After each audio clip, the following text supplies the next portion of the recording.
अटल बिहारी वाजपेयी हिंदी विश्वविद्यालय भोपाल के सागर सेंटर 310 में प्रवेश प्रारंभ, जिसमें कार्य सबसे लोकप्रिय डिप्लोमा प्राथमिक चिकित्सा उपचार सेंट्रल बैंक ऑफ इंडिया के पास नेहानगर मकरोनिया सागर। चुनावी बिगुल बजते ही दोनों ही प्रमुख दलों के प्रत्याशी अब मैदान में उतर चुके हैं। ऐसे में किसके बीच कैसी टक्कर है और क्या किस विधानसभा का चुनावी हाल है, इसको लेकर हम मध्य प्रदेश की सबसे हाई प्रोफाइल विधानसभाओं के बारे में आपको बताएंगे। इसकी शुरुआत करते हैं हम सागर जिले की रहली विधानसभा से, जिसमें सीधी टक्कर कांग्रेस और बीजेपी के बीच है। रहली विधानसभा से 8 जीत हासिल कर 9वीं बार चुनावी मैदान में बीजेपी के सबसे सीनियर विधायक और एमपी सरकार में मंत्री गोपाल भार्गव प्रत्याशी हैं, जबकि कांग्रेस ने युवा नेत्री ज्योति पटेल को मैदान में उतारा है। मंत्री गोपाल भार्गव पिछले 40 सालों से क्षेत्र में अपनी पकड़ बनाए हुए हैं। जैसा कि वो पहले कह चुके हैं, ये चुनाव उनका आखिरी चुनाव होगा, इसलिए वो इस चुनाव में अपनी पूरी ताकत झोंकेंगे। वहीं बात अगर ज्योति पटेल की करें तो कांग्रेस से उन्होंने पिछली बार भी टिकट मांगा था, लेकिन तब कांग्रेस ने उन्हें सब्र करने को कहा था। इसका सिला उन्हें अब मिला है और कांग्रेस ने इस बार उन्हें टिकट दिया है। ज्योति 5 साल रहली विधानसभा में घूमती हैं, भले ही वो किसी पद पर हो या नहीं, उनका संपर्क सीधा हमेशा जनता से स्थापित रहता है।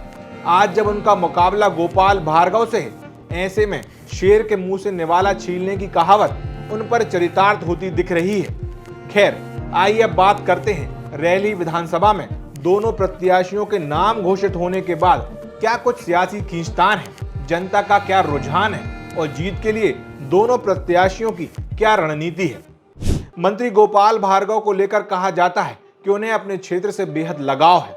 वो अगर मंत्रालय, पार्टी या किसी भी काम से बाहर जाते हैं और 1% भी संभावना वापस लौटने की दिखती है तो वो दौड़े चले अपने क्षेत्र में आ जाते हैं। अपने क्षेत्र की जनता के बीच बैठकर समय बिताना उन्हें अच्छा लगता है। मंत्री गोपाल भार्गव क्षेत्र की जनता के लिए आसानी से उपलब्ध रहते हैं। दूसरा ये कि मंत्री भार्गव क्षेत्र के अधिकांश लोगों, परिवारों को नाम से जानते पहचानते हैं। उनका जुड़ाव 40 सालों से है, इसका उन्हें पूरा लाभ भी मिलता है। तीसरा, जाति और धर्म की राजनीति रहली विधानसभा में उनके रहते ना दिखाई दी और ना ही उन्होंने पनपने दी। चौथा, 20 सालों से उनके पुत्र अभिषेक भार्गव उनके साथ हैं, लेकिन अब अभिषेक भार्गव राजनीति में इतने परिपक्व हो चुके हैं कि उनका बहुत सारा भार उनके कंधों पर रहता है, जिस कारण क्षेत्र के काम आसानी और शीघ्रता से हो जाते हैं। पांचवा और सबसे महत्वपूर्ण ये कि इस बार उन्होंने रहली से चुनाव लड़ने की रणनीति काफी पहले तैयार कर ली थी। उन्होंने ज्योति पटेल से मुकाबले के लिए पहले ही जनता के बीच अपनी बहू शिल्पी अभिषेक भार्गव को पहुंचाया, जिसका लाभ उन्हें निश्चित ही चुनाव में मिलेगा।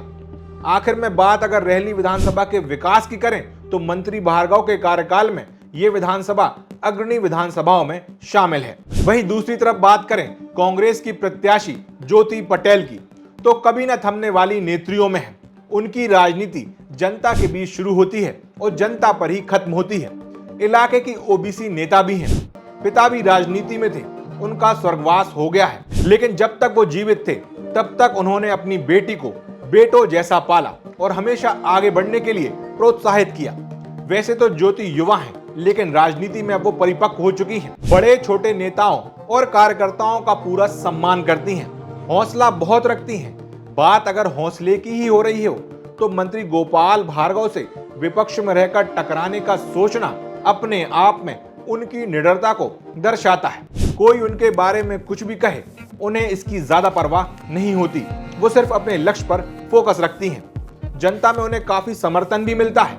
मंत्री भार्गव के विरोधी ज्योति पटेल का समर्थन करते हैं। वहीं इस बार ज्योति की सबसे बड़ी ताकत उनके पिता भले ही उनके बीच ना हो, लेकिन उनका आशीर्वाद सबसे बड़ी उनकी ताकत आज भी है।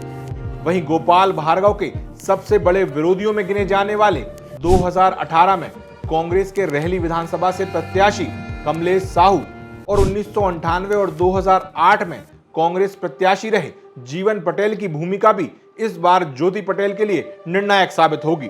ज्योति पटेल को इस बार रहली के निर्णायक वोटर माने जाने वाले कुर्मी पटेल कुशवाहा वोटर का कैसा साथ मिलता है, ये भी एक बड़ा सवाल रहेगा। ओबीसी और महिला होने का लाभ भी ज्योति पटेल को मिल सकता है। ज्योति पटेल ने धर्म और जाति पर आधारित राजनीति कभी नहीं की, इसलिए जनता के बीच उनकी छवि एक सुलझी हुई नेता की है।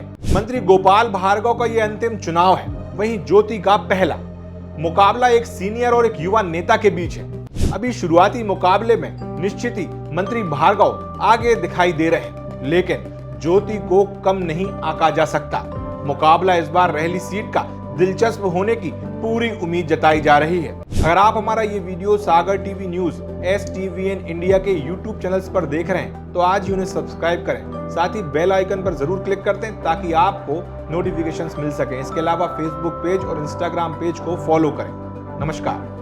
अटल बिहारी वाजपेयी हिंदी विश्वविद्यालय भोपाल के सागर सेंटर क्रमांक 310 में प्रवेश प्रारंभ, जिसमें करें सबसे लोकप्रिय डिप्लोमा प्राथमिक चिकित्सा उपचार। इसके अलावा भारत में पहली बार गवर्नमेंट यूनिवर्सिटी से करें diploma in electro homeopathy DEMS। इसके साथ साथ हॉस्पिटल मैनेजमेंट और basic health care PG diploma में भी सीटें उपलब्ध।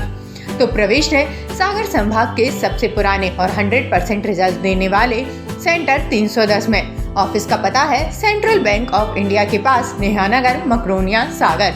Mobile number 7000834232।